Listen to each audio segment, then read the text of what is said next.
देश में मेडिकल प्रवेश परीक्षा नीट यूजी को लेकर बड़ा प्रशासनिक निर्णय लिया गया है। दरअसल भारत सरकार ने परीक्षा की कोई दोबारा प्रक्रिया यानी नीट री एग्जाम के दौरान सोशल मीडिया प्लेटफॉर्म पर निगरानी और सख्ती बढ़ाते हुए मैसेजिंग ऐप टेलीग्राम के इस्तेमाल पर अस्थायी रोक लगाने का आदेश जारी किया है। इस फैसले की जानकारी नेशनल टेस्टिंग एजेंसी एनटीए ने मंगलवार को प्रेस रिलीज जारी करके दी। एजेंसी के अनुसार इलेक्ट्रॉनिक्स और सूचना प्रौद्योगिकी मंत्रालय ने सूचना प्रौद्योगिकी अधिनियम 2000 की धारा 69A के तहत ये प्रतिबंध लागू किया है। ये रोक 22 जून 2026 तक प्रभावी रहेगी। हालांकि आदेश लागू होने की सटीक तारीख अभी स्पष्ट नहीं की गई है।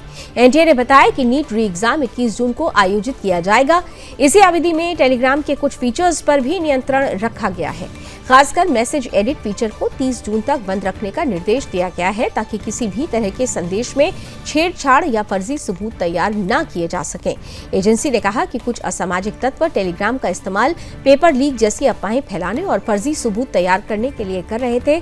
परीक्षा के बाद पुराने संदेशों को एडिट कर या फाइल जोड़कर ये दिखाने की कोशिश की जाती थी कि पेपर पहले से लीक था। इसी कारण ये कदम उठाया गया है ताकि परीक्षा की पारदर्शिता और निष्पक्षता बनी रहे। एनटीए की प्रेस रिलीज में कुल 7 प्रमुख बिंदुओं को भी साझा किया गया। इनमें बताया गया कि Indian cyber crime coordination centre ने कई ऐसे टेलीग्राम चैनल और बॉट्स को हटवाया है जो उम्मीदवारों को गुमराह कर रहे थे। पेपर लीक्ड नीट और नीट माफिया जैसे नामों से चल रहे चैनल्स पर भी कार्रवाई की गई है। इन चैनल्स पर छात्रों और अभिभावकों से पैसे मांगने के मामले भी सामने आए हैं। एनटीए ने स्पष्ट किया है कि ये सभी दावे पूरी तरह फर्जी हैं और किसी भी तरह का पेपर लीक नहीं हुआ है। जांच में ये भी सामने आया कि कुछ साइबर गिरोह टेलीग्राम के जरिए फर्जी बैंक खातों से लगभग 1.5 करोड़ रुपए का लेन देन कर चुके हैं। वहीं एक महीने में करीब 1000 मोबाइल नंबरों से लोगों को संपर्क कर ठगी का प्रयास भी किया गया है। राज्य स्तर पर भी पुलिस और साइबर एजेंसियां सक्रिय हैं। बिहार और अहमदाबाद में कई मामलों में कार्रवाई की गई है। साइबर क्राइम ब्रांच ने ऐसे नेटवर्क का पर्दाफाश किया जो लगातार परीक्षा से जुड़ी अफवाहें फैलाकर लोगों को ठग रहा था। एनटीए ने यह भी स्वीकार किया है कि इस फैसले से उन लाखों उपयोगकर्ताओं को असुविधा होगी जो टेलीग्राम का इस्तेमाल पढ़ाई, नौकरी और सामान्य बातचीत के लिए करते हैं। लेकिन परीक्षा की सुरक्षा और पारदर्शिता को देखते हुए यह कदम जरूरी बताया गया है।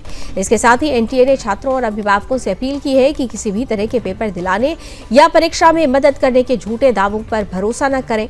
ऐसे किसी भी मामले की जानकारी तुरंत राष्ट्रीय साइबर अपराध हेल्पलाइन 1930 या साइबर क्राइम पोर्टल पर देने को कहा गया है। इस बीच नीट यूजी री एग्जाम में कुछ तकनीकी और प्रबंधन बदलाव भी किए गए हैं।